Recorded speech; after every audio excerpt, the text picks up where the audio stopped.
शीतल्स क्रिएशनमध्ये आपल्या सर्वांचे स्वागत आहे। आज आपण शिकणार आहोत एक बेसिक पण खूपच सुंदर आरी वर्क, ज्यामध्ये आपण वापरणार आहोत शुगर बीड्स आणि कट पाईप्स। ही डिझाईन कुठेही वापरा, ब्लाऊज, दुपट्टा किंवा कुर्तीवर चमक नक्कीच येते। या डिझाईनची रचना अतिशय सोपी आहे। प्रत्येक वळणावर एक एक कट पाईप घ्या आणि सुई मागून पुढे आणत डिझाईन फॉलो करत जा। कट पाईप शिवताना धाग्यावर फार जोर देऊ नका। कट पाईप तुटण्याची किंवा आपला धागाही तुटण्याची शक्यता असते। प्रत्येक स्टिच नंतर थोडंसं धागा घट्ट करा, पण इतकं नाही की कापड ओढलं जाईल। एका दिशेने सुई फिरवा, म्हणजे डिझाईन नीट, गोलसर आणि संतुलित दिसेल। नेहमी फ्रेममधील कापड ताणलेलं असावं, यामुळे स्टिचेस नीट येतात। कट पाईप एकाच डायरेक्शनने स्टिच करा, म्हणजे लूक एकसंध राहतो।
या पहिल्या डिझाईनमध्ये खरं तर एकूण 5 पेटल्स असतात, पण व्हिडिओची लांबी खूप वाढू नये आणि तुम्हाला कंटाळवा न वाटू नये म्हणून इथे मी केवळ 3च पेटल्स दाखवले आहेत. बाकीचे 2 पेटल्स तुम्ही अगदी याच प्रोसेसने स्टेप बाय स्टेप फॉलो करून करू शकता. पेटल्स एकसारख्याच आहेत, त्यामुळे एकदा हात बसला की बाकीचं खूप सोपं जातं. ही दुसरी डिझाईन थोडीशी वेगळी आणि आकर्षक आहे. गोल मणी सेंटरला ठेवा आणि त्यातून शाखा फुटल्यासारख्या लाईन्स तयार करा. शाखा बनवताना योग्य लांबीच्या कट पाईप्सचा वापर करा. सगळ्या शाखा सारख्या असल्या की डिझाईन परफेक्ट दिसतं. गोल मणी टोकाला शिवताना तो नीट फिक्स करा, म्हणजे हलणार नाही आणि व्यवस्थित उभा राहील. डिझाईन सुरू करण्याआधी मार्किंग करा, विशेषतः फुलांच्या पाकळ्या किंवा सममित डिझाईन असेल तर. नेहमी सुरुवात लहान भागापासून करा. स्टिचिंगचा सराव झाला की मोठ्या डिझाईन्स हाताळायला सोपं जातं. धागा संपण्याआधी 2-3 स्टिच आधी कट करून नवीन धागा वापरा, म्हणजे जॉईंट दिसत नाही आणि फिनिशिंग नीट येतं.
यामध्ये आपण एकूण 4 ब्रँचेस तयार करतो, पण वेळेची मर्यादा लक्षात घेता मी इथे फक्त 2 ब्रँचेस करून दाखवले आहेत.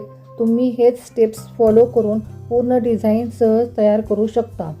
या छोट्या टेक्निक्स आणि रिपीट पॅटर्न्स असतात, त्यामुळे एकदा बेसिक समजलं की बाकी डिझाईन तुम्ही इंडिपेंडंट बनवू शकता. व्हिडिओ छोटा ठेवण्यासाठी काही भाग दाखवला आहे. उरलेलं डिझाईन याच पद्धतीनं पूर्ण करा. व्हिडिओमध्ये काही शंका असल्यास कमेंट करून विचारा. व्हिडिओ आवडला असल्यास नक्की लाईक करा. हा व्हिडिओ जास्तीत जास्त शेअर करा आणि शीतल्स क्रिएशनला सबस्क्राईब करायला विसरू नका. पुन्हा भेटूया एका नव्या क्रिएटिव्ह व्हिडिओसह. धन्यवाद.